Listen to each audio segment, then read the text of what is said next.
Өмір деген тұрмайды бір арнада, су сияқты ағып жатқан жылғада. Адамдар өмір үшін күресінде, уақыт мәңгі тұрмайды бір орнында. Адамға қойылатын басты талап асылда ізгі адами қасиеттерді бойынан сіңірген ұлағатты азамат болып шығу. Өйткені адам өзінің имандылығымен, қайырымдылығымен, адалдығымен және әділеттілігімен ардақты.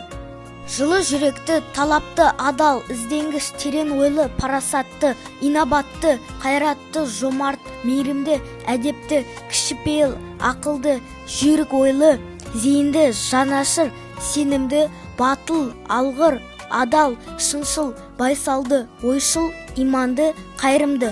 Бұлай санамалай берсен адам бойындағы асыл қасиеттер талай жүзге жетер. Сондықтан да қазақ атамыз жігіттерін 8 қырлы болсын деген ғой.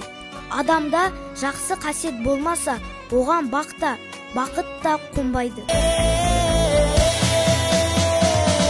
Шын бақыт өз қасыңнан табылады, өмірді өткізейік мағыналы.